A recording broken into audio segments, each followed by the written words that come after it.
How are we doing? Today, I wanted to talk about what I've been focused and fixated on for probably the last 6 months.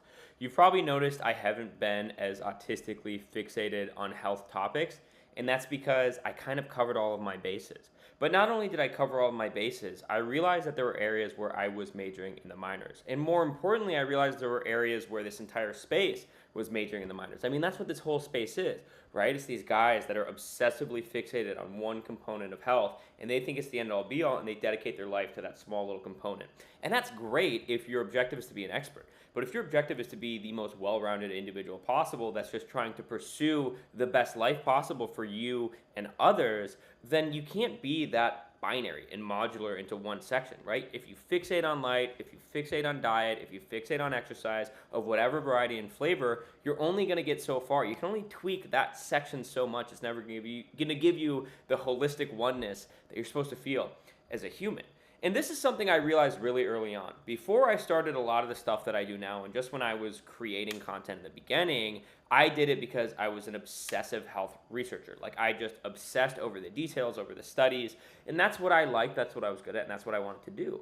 But I had the foresight to look at people that I aspired to be like, and really assess them objectively and realize, like, this is not a good path. This path is not ideal for becoming a well-rounded and holistic individual, which is so ironic because it's called holistic health. I saw a lot of these people, they knew so much about health, but they weren't healthy, right? They knew so much about optimizing their biology, but they didn't really have much to show for it other than their followers and other than their clout and other than their knowledge base. And then they start getting bitter because that's all they know, and they keep on fixating on it when the world keeps on moving around them. People are lapping them. They feel like they're underappreciated. They feel like they know more than others, but they really only know a lot about a little. So this is something I continue to realize to this day. I see some of the smartest people in their respective spaces spend their days fixating on arguing with anons on Twitter, and it's ridiculous to me. So I definitely took a little bit of a step back, and it was good. I used that time to go and make up for the areas that I wasn't focusing on as much, right? The component of mindfulness, going back to my anthropological roots and looking at how humans are supposed to live and figuring out how I can parlay that into this modern world. And what I came to were assumptions and knowledge that I already had. The modern world is just so mind-bogglingly different than what the world should be given our biology, right? What our biology expects. Remember, evolution took 100,000 years, however many years you want to put it. I don't care if you're even a creationist, regardless. The world that we lived in for the majority of being human, whether it was 2,000 years or more likely 150,000 years, is nothing like it is today. We made generations and generations of advancements in a matter of 100 years since the Industrial Revolution. So everything's so unnatural. The problem is that unnatural nature created a void.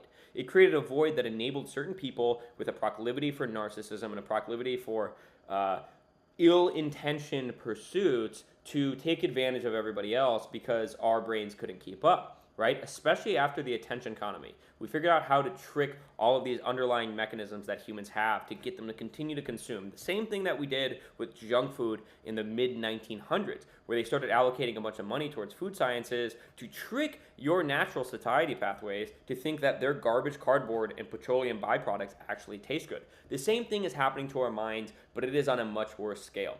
And I think everybody who focuses on becoming a better person focuses on health because they have to. That is the base level of the hierarchy of needs, is having a like healthy body and a healthy brain. But what happens is you reach a certain point of health where it's not worth over optimizing at that point. You know what works, you stick with it, you slowly refine because it's a constant pursuit and it's enjoyable. But once you get the message, hang up, move on. And that's kind of where I'm at right now. And I think the biggest thing that I'm really struggling with, and I see is this generation's greatest problem, aside from the fact that we have a culture that completely wants to emasculate you, that wants guys to act like girls and girls to act like guys, so there's no adherence to culture's values or norms, and that's why everybody's depressed, and that's why everybody's on antidepressants, and that's why some of the most civilized and prosperous nations have the highest rates of suicide. They have the highest rates of depression. This has gotten exponentially worse with the advent of social media, with this post-COVID isolationism that's occurred, because the few figments of society that lingered on, right, were community, were spending time with your loved ones, and spending time in the real world. Now we don't have to do any of that. Kids and even adults can stay in their house all day. They can date from their phones. They can order food from their phones. They can socialize from their phones. They can have a sense of competition from their phones or like video games. These are enough to scratch the itch, this primal itch that we have to accomplish these needs as humans, but it's not enough to meet the true core need. So what do we have? We have a bunch of people that are depressed. We have a bunch of people whose brains are literally deteriorating as every minute goes by, right? There was a lot of studies, like a few years ago, everyone was fixating on the studies that showed how porn damaged your brain. Well, we have to think, like, the constant consumption of social media isn't really that different. It's all the same thing. It's you getting the most mind-boggling amount of stimuli from this little black box in your phone. This is a huge problem. And I think about how big of a problem it is when I think about what life was like 20 years ago. I was watching a movie last night from 2001, and there were a bunch of people in a bar, not a single person on their phone, because phones didn't exist then, right? They were little flip phones. They were boring. Everyone was talking. The people that weren't talking were just sitting there and looking or reading or writing. It was such a different world. It was so much more of an analog world.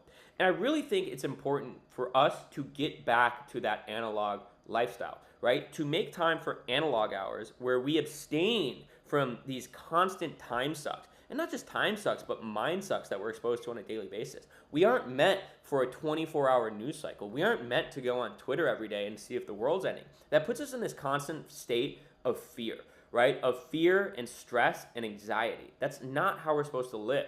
Think about way back in the day. Like, you wouldn't know that there was a civil war going on in America until John Revere took his little horse all the way from New Hampshire, wherever it was, down the coast and reached your local news printing press with the Gutenberg press. Information is supposed to be slow. And I know that it's tempting now that we have AI and that we have literally all information in the world at our fingertips to want this constant feedback loop and consumption loop. But what I realized, this girl Michaela, who I know, posted on Twitter the other day something very profound, that this constant consumption of information is gluttony. It is the sin of gluttony. And I knew how bad doom scrolling was. And I knew how bad constant consumption was. But it wasn't until it put it into the frame of it being the sin of gluttony, which sins are just problems that all humans have that keep on coming up regardless of what environment we're in. This sin of gluttony, of just constantly consuming. And we have guys that are so good at keeping their diet super dialed, at keeping their training super dialed. But then when it comes to phone or internet, they have no guidelines and no frameworks on how to use it effectively without rotting their brain. So what do you have? You have a bunch of really smart people that are wasting their potential, that are wasting their gift that they could give to the world because they're busy arguing with anons on the internet. Think about how many kids in this generation have wasted the opportunity for them to become the next Da Vinci, the next Einstein, the next Darwin, Napoleon, whoever you want to be, because they're spending their time upgrading guns on Call of Duty. I'm guilty of that. And playing Fortnite, right? And gooning and scrolling social media. If we do not give ourselves space for boredom, if we do not give ourselves space to process this constant bombardment of information in our brain, we will go crazy. I realized that the last 6 months, I got to a point where it's I can kind of do whatever. I don't need to be as strict as I used to be. And it wrecked me. All of the traits and skills that I acquired getting to where I got, the amount of work it took for me to get control over my brain, to be able to actually accomplish and create anything, was so difficult. I got there and I stopped doing that. And what happened when I put my foot off the gas? I got sucked right back in. I'd open my computer, I'd go straight to Twitter. I'd open my phone, I'd go straight to Instagram. If I didn't have Instagram, I'd go to Gmail. I'd go to whatever thing I could get that next hit from. So one, it's a sin, it's gluttony, right? And I'm not even saying it from a religious standpoint. You don't have to be religious to understand there are these core components that are not good for humans, and it just so happens that the Bible put them down pretty effectively in the form of sins. And all religions have some idea of these are bad things that are going to tempt you, right? That you have to fight against. It's a daily battle against these things. This gluttony thing is erratic. And it is so detrimental to individuals, it's so detrimental to society, and it's so detrimental to humanity. And it's only getting worse. Things are only speeding up. So it's hard because there's obvious utility with all of these tools. I'm one to talk. I mean, my business is pretty predicated. It's entirely predicated on these platforms. It's entirely predicated on content and social media. And a lot of my operations are now predicated on AI and tools. So it's something that you have to carve out time for and you have to create a relationship with. You see, this constant use of social media and information and cheap entertainment is an addiction. But unlike other addictions like alcohol or marijuana or gambling, there's no structure to go about removing yourself from said addiction. Because it's not like alcohol where it's if I'm an alcoholic, I'm going to go through the 12-step program. I'm going to not allow booze in my house. I'm going to not go to bars, and I'm not going to hang out with friends that are drinking every single weekday. right? I can do that. You can't do that with social media. You can, but then you're kind of out of the loop and you're potentially losing your potential. So that's really difficult. It's same with junk food, right? Like I don't eat junk food because I don't let junk food in my house. It's easy. I just don't do it. But it's not as binary with these platforms. Technology gives me the ability to learn from anybody that's ever existed in a very rapid feedback loop. I'm able to absorb information so rapidly. I mean, it's truly a modern marvel. Same with social media. I'm able to reach hundreds of thousands of people with things that otherwise I'd be preaching on a corner on top of a milk carton to like maybe 15 people that walk by. So there's clear utility. You are the only person that's going to be able to build those frameworks and to build those boundaries.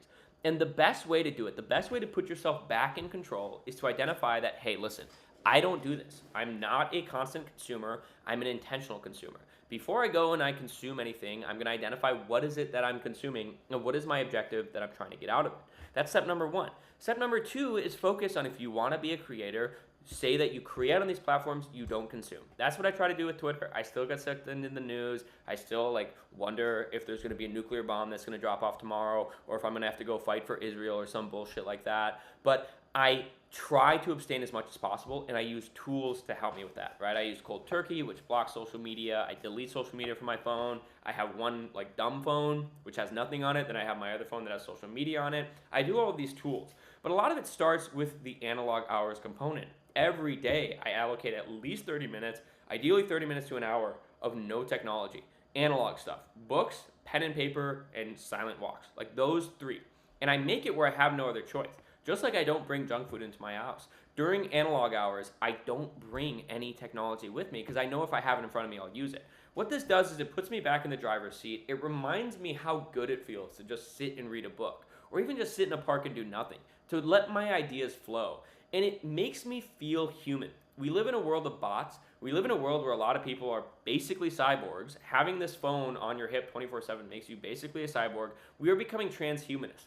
I don't want that. I like being a human. I want to be the most fulfilled version of a human possible. And a lot of that doesn't, it's the opposite of what we think it is. It's not progress, it's regress, it's going back to our roots. This is the Paleolithic diet, but from an information and lifestyle standpoint.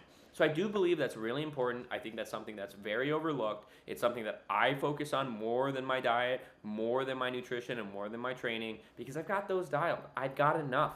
What am I going to do? Get 1% body fat leaner? Get 5 pounds more muscle? Like trim 15 seconds off of my mile? There's not much more for me to do. I'm happy. I enjoy it. I'm going to continue to do it. I'm going to continue to share what I learn, but I'm going to have that set so I can focus on the real important needle movers and the secondary component of health, focusing on relationships, focusing on community, focusing on alignment with my environment. The biggest thing for me is environment design right now. It's not just what I'm doing in my immediate surroundings. It's where I'm living. It's what I'm doing on a daily basis. This is so important. And you can't out physical the mental and you can't out mental the physical. There's some of these problems that a lot of people have that manifest themselves as physical ailments that are really problems of the mind. It's really because they are having needs that aren't met.